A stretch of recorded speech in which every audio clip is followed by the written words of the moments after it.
Hello बच्चों, क्या हालचाल। तो आज हम लोग करेंगे लाइट का फास्ट रिवीजन। वैसे तो ये फास्ट रिवीजन है, पर मैं इस छोटे से 30 मिनट के वीडियो के अंदर आपको पूरी एनसीईआरटी पढ़ा दूंगा। पर किसी बच्चे को अगर इसके सारे न्यूमेरिकल्स प्रैक्टिस करने हैं, प्रीवियस ईयर क्वेश्चंस भी करना है, इमेज फॉर्मेशन समझनी है, तो भाई उसके लिए मैंने इसका डिटेल्ड गन शॉट लेक्चर बनाया, आप वो देख सकते हो। पर आज हम इसका फास्ट रिवीजन करने जा रहे हैं। इसके अंदर नोट्स बनाने की कोई जरूरत नहीं, इसके बहुत सुंदर बहुत प्यारे नोट्स बना के मैंने नीचे लिंक लगा दिया, आप डाउनलोड कर लेना। और इस लेक्चर के साथ आपको मिलेंगे इस चैप्टर के मोस्ट इंपॉर्टेंट क्वेश्चंस, जिसके एग्जाम में आने के सबसे ज्यादा चांस है, वो भी नीचे लगे हुए हैं। शुरू करें भाई अपना चैप्टर। पर उससे पहले कमेंट में हम क्या लिखते हैं कि अभी कोई भी आगे हो, अंत में मैं ही जीतेगा। तो कमेंट में आ जाएगा, अंत में मैं ही जीतेगा। तो सबसे पहली चीज है रिफ्लेक्शन ऑफ लाइट। क्या होता है? The bouncing back of light from polish surface like mirror. Light का लड़के वापस आना, उसको बोलते हैं रिफ्लेक्शन। लॉज ऑफ रिफ्लेक्शन, दो लॉज हैं। पहला, angle of incidence angle of reflection के बराबर होता है। दूसरा, इंसिडेंट रे, रिफ्लेक्टेड रे और normal all lie in the same plane. Incident ray, reflected ray और नॉर्मल तीनों एक ही प्लेन में होते हैं। और angle of incidence angle of reflection हमेशा बराबर होता है, चाहे प्लेन मिरर पे रिफ्लेक्शन हो, चाहे स्फेरिकल मिरर पे हो, चाहे आपके गाल पे हो। ठीक, बहुत बेसिक बात थी। नेक्स्ट चलते हैं हम लोग स्फेरिकल मिरर की तरफ। दो तरह के स्फेरिकल मिरर, कॉनकेव और कॉन्वेक्स। कॉनकेव सुन के दिमाग में क्या आता है? केव यानी गुफा। तो जब लाइट जाके गुफा के अंदर टकराए, जब लाइट जाके गुफा के अंदर टकराए केव में, तो बोलेंगे कॉनकेव मिरर। और जब लाइट गुफा के अपोजिट साइड, ये बल्जिंग आउटवर्ड के साइड जाके टकराए, तब हम बोलते हैं क्या है? Convex mirror. यानी हमारा रिफ्लेक्टिंग सरफेस बाहर वाला होगा और कॉनकेव में रिफ्लेक्टिंग सरफेस गुफा वाला होगा। क्लियर है? अब कुछ बेसिक टर्म है। जब से पहली चीज है पोल। पोल क्या होता है? किसी स्फेरिकल मिरर का जो मिड पॉइंट होता है उसको हम पोल कहते हैं। नेक्स्ट है सी, सेंटर ऑफ कर्वेचर। ये क्या होता है? अब देखो, ये मिरर आपको दिख रहा है, किसी बड़े से स्फीयर का पार्ट है। उस बड़े से स्फीयर का जो सेंटर है वो है सेंटर ऑफ कर्वेचर। फिर आता है आर, रेडियस ऑफ कर्वेचर। पोल से सेंटर ऑफ कर्वेचर के डिस्टेंस को बोलते हैं रेडियस ऑफ कर्वेचर। फिर प्रिंसिपल एक्सिस, पोल और सेंटर ऑफ कर्वेचर को ज्वाइन करती हुई स्ट्रेट लाइन पीए, यानी प्रिंसिपल एक्सिस। पूछता नहीं है एग्जाम में, एनीवेज। नेक्स्ट है फोकस और फोकल लेंथ। पहले पढ़ते हैं कॉनकेव मिरर के लिए। कॉनकेव मिरर के केस में अगर rays of light principal axis के पैरेलल आती हैं, तो मिरर से टकराने के बाद एक कॉमन पॉइंट पे प्रिंसिपल एक्सिस पे आके कन्वर्ज यानी मिल जाती हैं, उस पॉइंट को बोलते हैं फोकस। अब क्योंकि कॉनकेव मिरर के केस में पैरेलल रेज आई, मिरर से टकरा के कन्वर्ज हो गई, इसीलिए कॉनकेव मिरर को हम कन्वर्जिंग मिरर भी कहते हैं। और इसी तरह से कॉन्वेक्स लेंस को भी हम कन्वर्जिंग लेंस बोलते हैं। आगे पढ़ेंगे। नेक्स्ट देखो क्या है कॉन्वेक्स मिरर। इसमें क्या हुआ? पैरेलल रेज जब आई, किसके पैरेलल? प्रिंसिपल एक्सिस के, तो मिरर से टकरा के यूं ऐसे फैल गई, डाइवर्ज हो गई। इन डाइवर्जेंट रेस को जब हम पीछे ले जाके मिलाते हैं, तो प्रिंसिपल एक्सिस पे एक कॉमन पॉइंट पे मिलती हैं, इसको हम बोलते हैं इसका फोकस। क्योंकि कॉन्वेक्स मिरर में पैरेलल रेस को इसने क्या किया? फैला दिया, डाइवर्ज कर दिया, इसीलिए कॉन्वेक्स मिरर को हम डाइवर्जिंग मिरर भी बोलते हैं। फिर है focal length, small F. Focal length क्या है? पोल से फोकस का डिस्टेंस। यहां पे पोल से फोकस का डिस्टेंस, पोल से फोकस का डिस्टेंस, इसको बोलते हैं फोकल लेंथ। ये पोल यहां पे हो गया, पोल से फोकस का डिस्टेंस, पोल से फोकस का डिस्टेंस, फोकल लेंथ। तो फोकस के लिए कैपिटल एफ, फोकल लेंथ के लिए स्मॉल एफ। अब हम पढ़ेंगे इमेज फॉर्मेशन। दो तरह की इमेज हमें मिलने वाली है। एक, जब रेज ऑफ लाइट सच में मिलेगी, जब एक्चुअल में मिलेगी, तो रियल इमेज बनेगी, और रियल इमेज हमेशा उल्टी यानी इन्वर्टेड होगी। दूसरा हम लोग पढ़ेंगे जब rays of light appear to meet, actual में मिली नहीं पर लगेगा मिल जाएगी, तो अपीयर टू मीट के केस में बनती है वर्चुअल इमेज। और वर्चुअल इमेज हमेशा सीधी यानी इरेक्ट या अपराइट होती है। आइए इमेज फॉर्मेशन पहले पढ़ते हैं कॉनकेव मिरर का। कुछ बेसिक रूल हैं इमेज फॉर्मेशन के। पहला, अगर पैरेलल रेज आती हैं प्रिंसिपल एक्सिस के, तो मिरर से टकराने के बाद फोकस से पास होती हैं। इसका जस्ट उल्टा कर दो, अगर रेज ऑफ लाइट फोकस से पास की तो टकराने के बाद पैरेलल हो जाएंगी। तीसरा रूल, अगर rays of light centre of curvature से पास की तो मिरर से टकरा के उसी रास्ते पे वापस चली जाती हैं। ये रूल दोनों मिरर के लिए कॉमन है। चौथा रूल, अगर रेज ऑफ लाइट पोल से टकराती हैं तो जैसे टकराई उसी एंगल पे टकरा के वापस चली जाती हैं। ये वाला रूल और ये वाला रूल दोनों कॉनकेव मिरर, कॉन्वेक्स मिरर दोनों में लगता है। कॉनकेव मिरर में बहुत सारे केस बनते हैं इमेज के, कि ऑब्जेक्ट कहां रखा, इमेज कहां बनी, इमेज छोटी है, बड़ी है, रियल है, वर्चुअल है। तो इसको समझने के लिए मैं आपके लिए एक बहुत प्यारी सी ट्रिक लाया हूं, जरा ध्यान से देखें। हमने एक कॉनकेव मिरर ले लिया, यहां पे पोल, फोकस, सेंटर ऑफ कर्वेचर, और इधर मैंने एक और पॉइंट बना लिया, इंफिनिटी। अब सबसे पहले हम ऑब्जेक्ट को इंफिनिटी पे रखेंगे और इमेज बनेगी फोकस के ऊपर। तो ऑब्जेक्ट इंफिनिटी पे, इमेज बनी फोकस पे। और ऑब्जेक्ट को इंफिनिटी से यहां लाए, सी और इंफिनिटी के बीच में, इमेज फोकस से यहां आ जाएगी, यानी एफ और सी के बीच में। अब ऑब्जेक्ट यहां था, यहां से कूदा, कहां पहुंचा, सी पे। इमेज यहां पे थी, कहां पे पहुंची, इमेज भी पहुंच गई सी पे। अब ऑब्जेक्ट यहां था, यहां से गया सी और एफ के बीच में। इमेज कहां थी, यहां पे थी, वो गई सी और इंफिनिटी के बीच में। ऑब्जेक्ट कहां पे है, सी और एफ के बीच में, अब कहां चला जाएगा, फोकस पे। और इमेज कहां थी, यहां पे थी, देखो सी और इंफिनिटी के बीच में, वो कहां चली जाएगी, इंफिनिटी पे। सारे केसेस बेटा आपके ये तैयार हो गए हैं। ऑब्जेक्ट इंफिनिटी पे, इमेज फोकस पे, ऑब्जेक्ट इंफिनिटी और सी के बीच में, इमेज फोकस और सी के बीच में। इस तरह से आप केसेस बना सकते हो। अब एक चीज याद रखना, इन सारे केसेस में कॉनकेव मिरर कैसी इमेज बनाता है, रियल और इन्वर्टेड। भाई रियल होगी तो इमेज हमेशा उल्टी होगी। अब आती है साइज ऑफ इमेज की बात। जब ऑब्जेक्ट इंफिनिटी पे था और इमेज फोकस पे बनती है तो सबसे छोटी पॉइंट साइज की हाईली डिमिनिश्ड इमेज। इसके बाद क्या होता है, यहां पे image between C and F थोड़ी सी बड़ी हो जाती है पर ऑब्जेक्ट से छोटी। ये वाला केस बहुत इंपॉर्टेंट है। जब ऑब्जेक्ट सी पे, इमेज सी पे, तो सेम साइज की इमेज बनती है, जितने की ऑब्जेक्ट उसी साइज की। आगे जाने पे बेटा इमेज का साइज थोड़ा बड़ा हो जाता है। और ये कौन सा केस था, सी और इंफिनिटी के बीच का। और जब इमेज इंफिनिटी पे पहुंचती है तो इमेज हो जाती है हाईली इनलार्ज्ड, हाईली मैग्नीफाइड। यानी इमेज इन सारे केस में उल्टी और रियल है और लगातार इमेज का साइज बढ़ता जा रहा है। अब एक लास्ट केस और बचता है। ऑब्जेक्ट कहां तक पहुंचा था, एफ तक। कहां से शुरू किया, इंफिनिटी से, यहां आया, यहां आया, यहां आया, यहां आया। अब ऑब्जेक्ट कहां जाएगा लास्ट केस में, एफ और पी के बीच में। एफ और पी के बीच में इमेज कहां पहुंच चुकी है, इंफिनिटी पे पहुंच चुकी है। अब कहां जाए, अब इमेज कूदी मार के मिरर के दूसरी तरफ, यानी on the opposite side of mirror जाके सीधी और बड़ी इमेज बनती है। सीधी मतलब इरेक्ट। इरेक्ट इमेज हमेशा बेटा वर्चुअल होती है। और ध्यान देना, इसने कैसी इमेज बनाई, मैग्नीफाइड। तो बेटा कॉनकेव मिरर सारे केसेस में इन्वर्टेड इमेज बनाता है, कभी छोटी, कभी सेम साइज, कभी बड़ी। सिर्फ एक केस में सीधी इमेज बनाता है, और जब बनाता है तो मैग्नीफाइड बनाता है। किस केस में, जब ऑब्जेक्ट एफ और पी के बीच में है। इसके बाद आते हैं यूजेस ऑफ कॉनकेव मिरर। तो एक यूज इसका इंपॉर्टेंट है, कार हेडलाइट और टॉर्च का। इस केस में हम क्या करते हैं कि जो बल्ब होता है उसको हम फोकस पे रख देते हैं, और फोकस से जब रेज ऑफ लाइट आती हैं तो क्या हो जाती हैं, पैरेलल। तो यहां पे हमने बल्ब रख दिया फोकस पे, रेज ऑफ लाइट आई और लड़ने के बाद क्या हो गई, पैरेलल हो जाती हैं।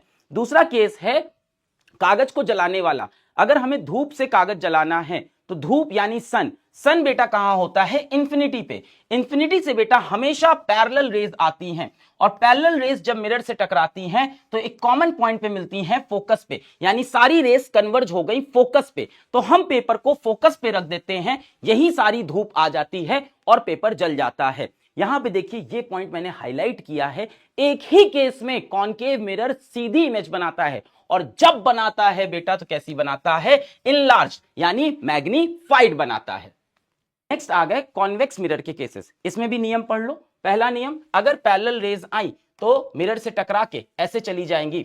जब पीछे इसको प्रोड्यूस करोगे तो कहां से आती हुई दिखेंगी, फोकस से। दूसरा, इसी का जस्ट उल्टा, अगर रेज ऑफ लाइट फोकस पे जा रही है तो मिरर से टकराने के बाद पैरेलल हो जाएगी। तीसरा और चौथा सेम रूल है, अगर सेंटर ऑफ कर्वेचर की तरफ जाने की कोशिश कर रही है तो टकरा के सेम रास्ता, और अगर पोल पे टकराई तो जिस एंगल पे टकराई उसी एंगल पे वापस। इनके केसेस में एक ही केस है, वैसे तो दो बनाए हैं पर एक ही केस होता है। कॉन्वेक्स मिरर हमेशा वर्चुअल और इरेक्ट यानी सीधी इमेज बनाते हैं, पर डिमिनिश्ड छोटी इमेज बनाते हैं। कैसी? Virtual erect diminished. कैसी? Virtual erect diminished. हां, पर अगर ऑब्जेक्ट इंफिनिटी पे है तो हाईली डिमिनिश्ड हो जाती है, और इंफिनिटी के सिवा कहीं भी रखोगे तो डिमिनिश्ड लिखना। इंफिनिटी पे है तो हाईली डिमिनिश्ड या पॉइंट साइज, और इंफिनिटी के सिवा कहीं पे भी रखा तो कैसी होगी? वर्चुअल इरेक्ट और डिमिनिश्ड। अब जरा एक चीज ध्यान से देखो, अगर हम कुछ समरी याद करें तो समरी यह है कि कॉन्केव मिरर बहुत से तरह की इमेज बनाता है। उल्टी भी बनाता है, सीधी भी बनाता है। उल्टी बनाता है तो छोटी भी बनाता है, सेम साइज की भी बनाता है, बड़ी भी बनाता है।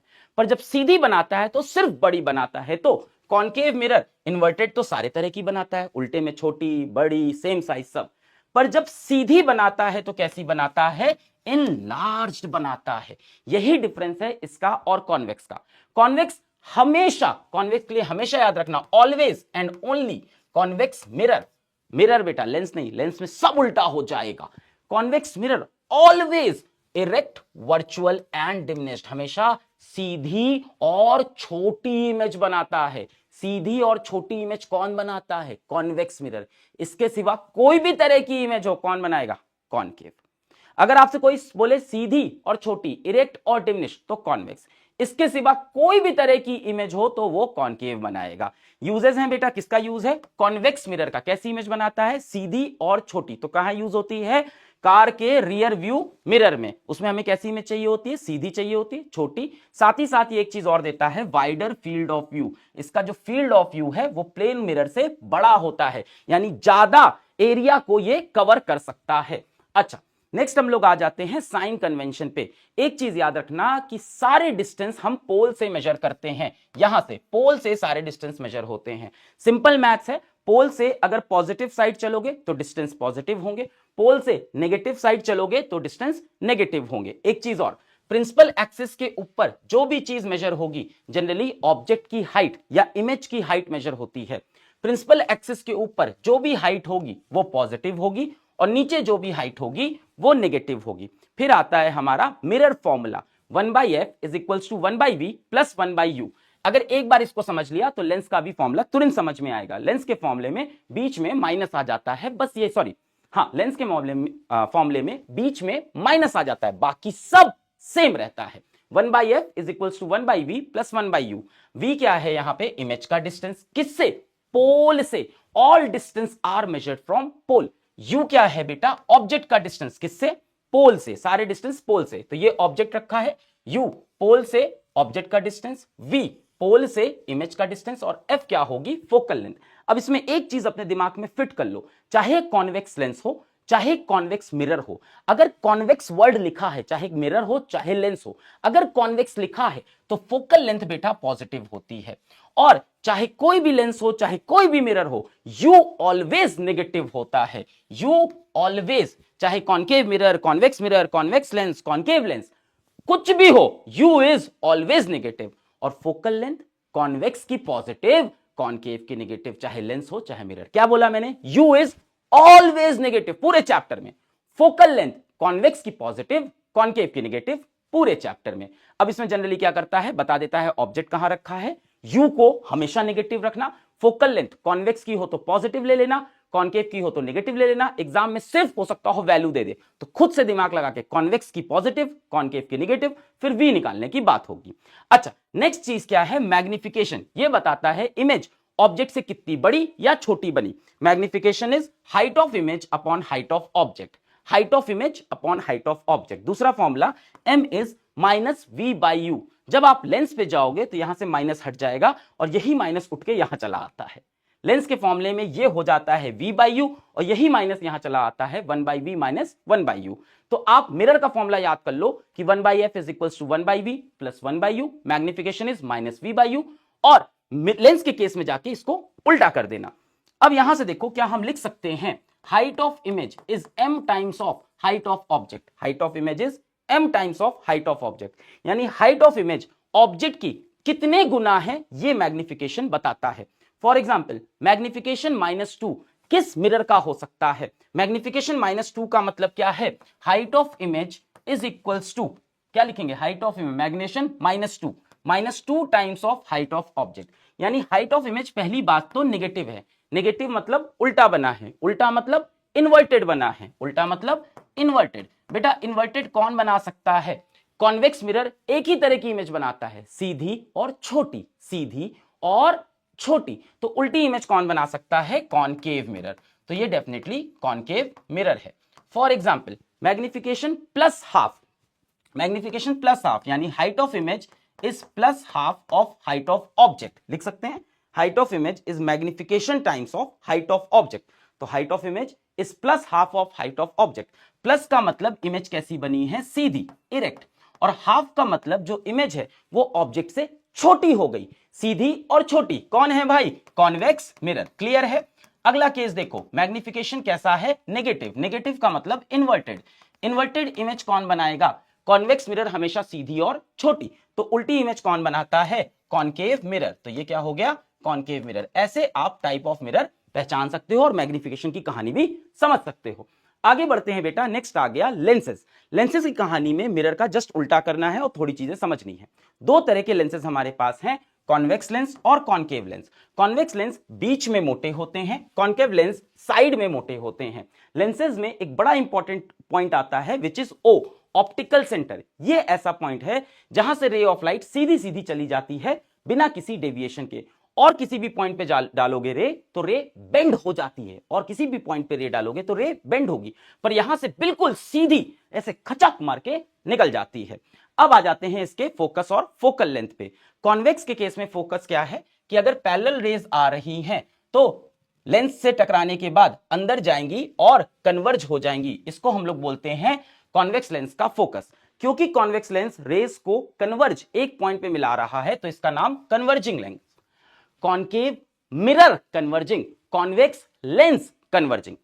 अब आते हैं कॉनकेव लेंस। अगर पैरेलल रेज आएंगी तो लेंस से जाने के बाद डाइवर्ज हो जाएंगी। इन डाइवर्जेंट रेज को जब पीछे लेके आओगे तो ऐसा लगेगा किसी कॉमन पॉइंट से आ रही हैं प्रिंसिपल एक्सिस पे। इसको बोलते हैं इसका फोकस। क्योंकि कॉनकेव लेंस रेज को डाइवर्ज कर रहा है इसीलिए इसको हम डाइवर्जिंग लेंस भी बोलते हैं। एक चीज और समझो, लेंसेज के पास दो फोकस होते हैं, एक इस तरफ f1 एक उस तरफ f2। इसका रीजन क्योंकि इनके पास दो कर्व्ड सरफेसेस हैं, दो कर्व्ड सरफेसेस हैं तो दो फोकस। मिरर की बात करें तो एक ही कर्व्ड सरफेस था। क्लियर? नेक्स्ट हम लोग आ जाते हैं बेटा इमेज फॉर्मेशन। जैसे कॉनकेव मिरर में बहुत सारे केस बने थे वैसे ही कॉन्वेक्स लेंस में बहुत सारे केस बनते हैं, पर उससे पहले नियम कानून। अगर रे ऑफ लाइट पैरेलल आ रही है प्रिंसिपल एक्सिस की तो लड़ने के बाद फोकस से f2 से पास करके निकल जाएगी। अगर रे ऑफ लाइट, इसी का जस्ट उल्टा कर देते हैं, अगर ray of light principal axis के पैरेलल थी तो लेंस से पास करने के बाद f2 से पास कर गई। अगर रे ऑफ लाइट f1 से पास करके गई तो लेंस से पास करने के बाद पैरेलल हो जाएगी। और तीसरा नियम, अगर ray of light optical centre पे टकराई तो जैसे आई थी सीधी सीधी सीधी सीधी वैसे ही नीचे चली जाएगी बिना बेंड हुए। अब कॉन्वेक्स लेंस में फिर से बहुत सारे केस बनते हैं, समझने का सेम तरीका होने वाला है। यहां पे f1 2f1, यहां पे f2 2f2। एक चीज और सुन लो, यहां से जितना दूर f1 होता है ये भी उतना ही दूर होता है। मतलब अगर ये 5 सेंटीमीटर है तो ये भी कितना होगा? 5 सेंटीमीटर। यानी आप समझ लो सेंटर ऑफ कर्वेचर जैसे था वैसे ही यहां पे 2f आ जाता है। सेम कहानी उस तरफ होगी। तो जितनी दूर f है ऑप्टिकल सेंटर से उतनी ही दूर 2f1 f1 से, ये डिस्टेंस बराबर होते हैं। अब हमने यहां भी इंफिनिटी बना लिया, वहां भी इंफिनिटी। केसेस खटाखट डिस्कस करते हैं। तो बेटा सबसे पहले ऑब्जेक्ट कहां होगा? इंफिनिटी पे। ऑब्जेक्ट इंफिनिटी पे, इमेज यहां पे आ जाएगी कहां पे? फोकस पे। बस कहानी शुरू हो गई। अब ऑब्जेक्ट इंफिनिटी और 2f1 के बीच में, इंफिनिटी और 2f1 के बीच में इमेज कहां चली जाएगी बेटा? f2 पे थी तो इन दोनों के बीच में, बिटवीन f2 एंड 2f2। अब ऑब्जेक्ट इन दोनों के बीच में था, अब कहां पहुंच जाएगा? 2f1 पे। इमेज कहां पहुंच जाएगी? इन दोनों के बीच में थी, कहां पहुंच गई? 2f2 पे। अब ऑब्जेक्ट यहां पे था, कहां चला जाएगा? Between 2f1 and f1। Image कहां पे थी? 2f2 पे, और आगे निकल गई between 2f2 and infinity.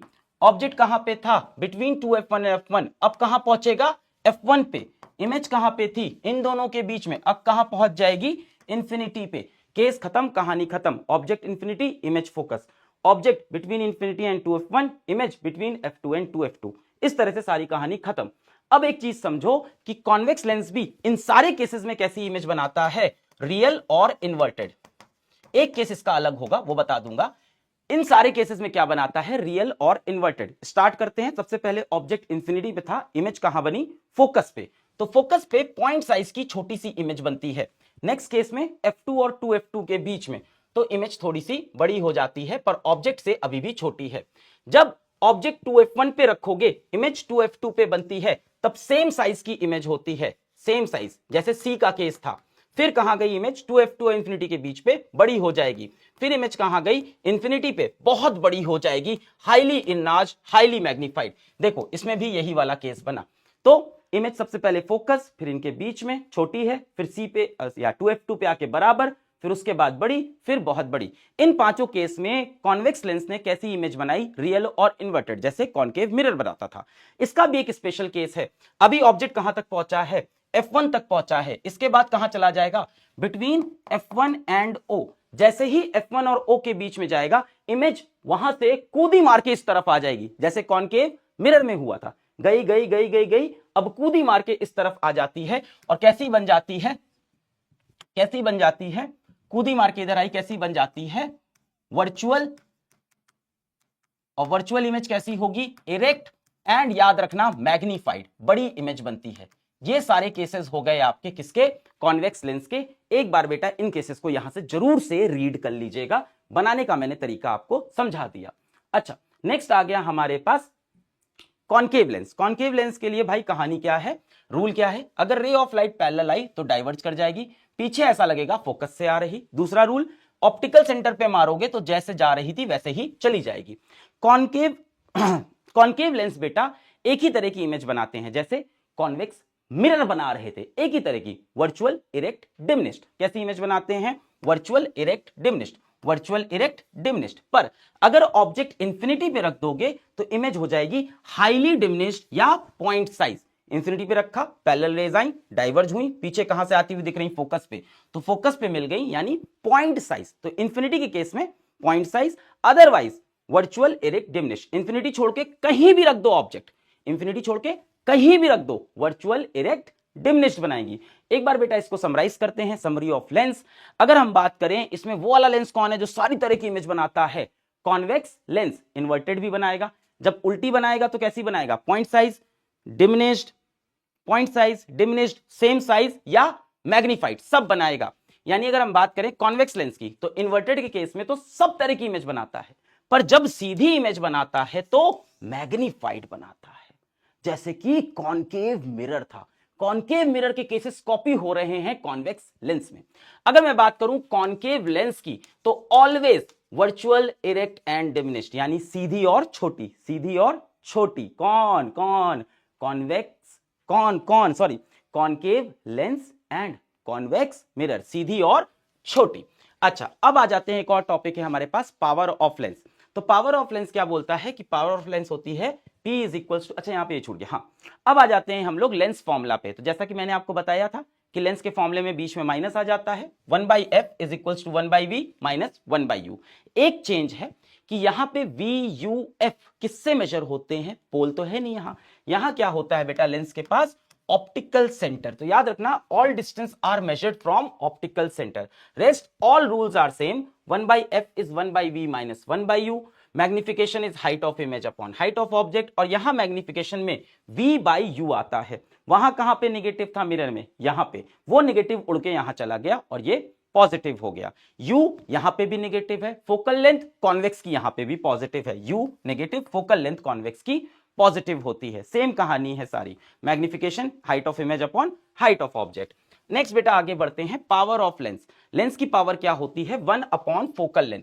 Focal length को बेटा हमेशा मीटर में रखना, कई बार एग्जाम में सेंटीमीटर में दी होगी तो उसको आप 1000 से डिवाइड कर देना, सॉरी 100 से डिवाइड कर देना, सही लिखा था। कई बार फोकल लेंथ सेंटीमीटर में दी होगी तो उसे आप 100 से डिवाइड कर देना। और पार की बेटा SI यूनिट होती है dioptre, capital D। Convex lens की बेटा फोकल लेंथ पॉजिटिव होती है, पावर क्या है, 1 बाई फोकल लेंथ, तो पावर भी क्या होगा, पॉजिटिव। कई बार power of combination of lens बोलता है, कुछ नहीं करना है, पावर को ऐड करना है, P1 plus P2 plus P3 plus P4। हाँ, विथ साइन, कुछ पावर नेगेटिव भी हो सकती है, कुछ पॉजिटिव भी, जैसे कॉन्केव अगर होगा तो नेगेटिव हो जाएगी और कॉन्वेक्स की पॉजिटिव हो जाएगी। तो power is equals to P1 क्या हो जाएगा, 1 upon F1, P2 1 upon F2 dash dash dash dash. ध्यान देना कि फोकल लेंथ इस फॉर्मूले में किसमें रखनी है, मीटर्स में रखनी है, पावर वाले फॉर्मूले में। नेक्स्ट आ जाता है बेटा रिफ्रैक्शन ऑफ लाइट। रिफ्रैक्शन क्या है, बेंडिंग ऑफ लाइट, जब लाइट एक मीडियम से दूसरे मीडियम में जाती है। जैसे लाइट जब रेयर से डेंसर मीडियम में जाए, रेयर जहां लाइट तेज चलेगी, डेंसर जहां लाइट धीमे चलेगी, रेयर से डेंसर में जाती है तो ये नॉर्मल है। तो लाइट को यूं जाना चाहिए था, लाइट को यूं जाना चाहिए था, पर क्या होता है, लाइट बेंड हो जाती है टुवर्ड्स दी नॉर्मल। और जब लाइट डेंसर से रेयर में जाती है तो लाइट को यूं जाना चाहिए था, ऐसे जाना चाहिए था, ये नॉर्मल है, यूं जाना चाहिए था, बेंड हो जाती है अवे फ्रॉम दी नॉर्मल, इसमें अवे फ्रॉम दी नॉर्मल, यूं जाना चाहिए था, नॉर्मल से दूर भाग गई। और इस केस में यूं जाना चाहिए था, नॉर्मल के तरफ चली गई, रेयर टू डेंसर में towards the normal, denser to rare में away from the normal. If there is no change in medium there is no bending, अगर मीडियम चेंज नहीं है तो बेंडिंग नहीं होती। और भी एक केस है जिसमें बेंडिंग नहीं होती, वो भी मैं आपको बताऊंगा।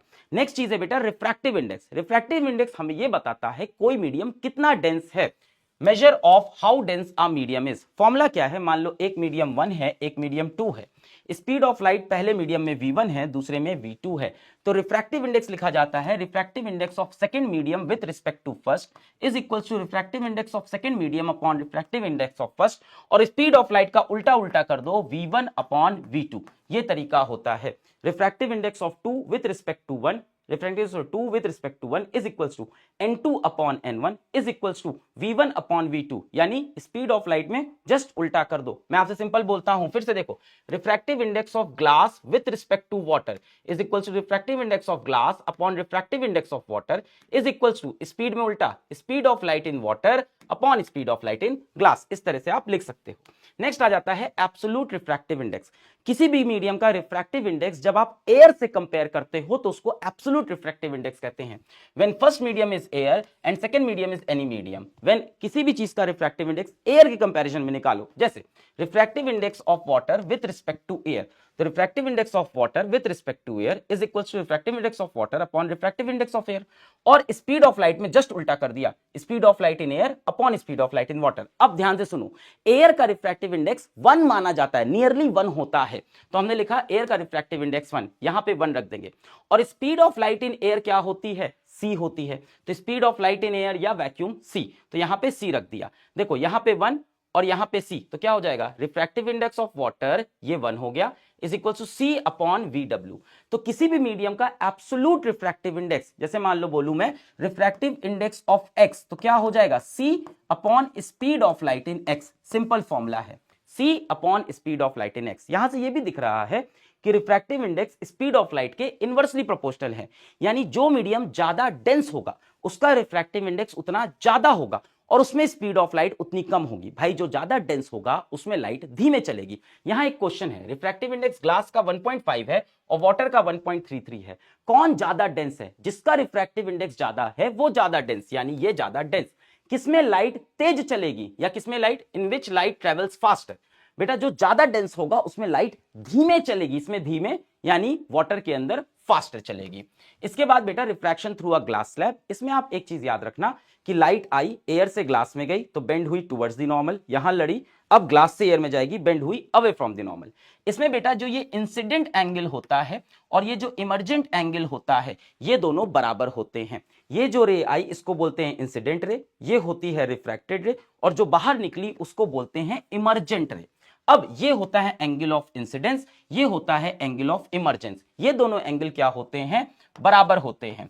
और साथ ही साथ ये जो आपकी इंसिडेंट रे है इसको अगर आगे बढ़ा दूं और जो इमर्जेंट रे है ये दोनों पैरेलल होती हैं। Emergent ray is parallel to incident ray, provided यहां और यहां मीडियम सेम हो तभी होगा। जैसे यहां भी एयर है और यहां भी एयर है, तो इंसिडेंट रे आई, ग्लास में गई, बेंड हुई टुवर्ड्स द नॉर्मल क्योंकि ये डेंसर था, फिर डेंसर से रेयर में गई, बेंड हुई away from the normal.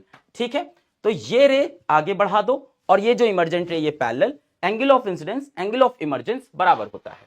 Next है बेटा लॉज ऑफ रिफ्रैक्शन। 2 लॉज हैं रिफ्रैक्शन के। पहला कि जो इंसिडेंट रे है ये आई इंसिडेंट रे, जो नॉर्मल है और जो रिफ्रैक्टेड रे ये रिफ्रैक्ट होके गई, ये तीनों सेम प्लेन में होती हैं। क्या है, the incident ray, normal and the refracted ray lies on the same plane. ये वाला प्लेन हो गया, ये इंसिडेंट रे, ये रिफ्रैक्टेड रे, ये normal, lies on the same plane. दूसरा लॉ क्या है, स्नेल्स लॉ।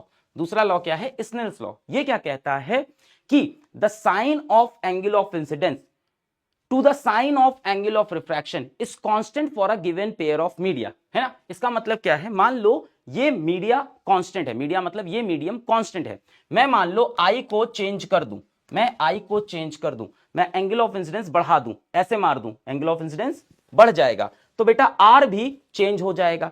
आई को चेंज करने पे आर भी चेंज होगा, जाहिर सी बात है। अगर आप इसको यूं मारोगे तो आर ऐसे हो जाएगा, चेंज होगा। आई और आर चेंज हो सकता है, पर the ratio of sine I upon sine R अगर मीडियम फिक्स है तो चेंज नहीं होगा। अब आई मान लो स्टार्टिंग में 30 है, आपने आई को चेंज करके 25 कर दिया, तो आर खुद को ऐसा चेंज करेगा कि साइन आई अपॉन साइन आर की वैल्यू चेंज नहीं होगी। मतलब sine i one upon sine r one will be equal to sine i two upon sine r two, जहां पे आई और आर चेंज हो सकते हैं। यही स्नेल्स लॉ है, डेफिनेशन याद होनी चाहिए। The ratio of sign of angle of incidence to the sine of angle of refraction is constant for a given pair of media, media change नहीं हो। और यही रेशियो बेटा बराबर होता है रिफ्रैक्टिव इंडेक्स के। कैसे, ऐसे लिखो साइन आई अपॉन साइन आर। अब देखो आई ऊपर है आर नीचे, sine I upon sine are.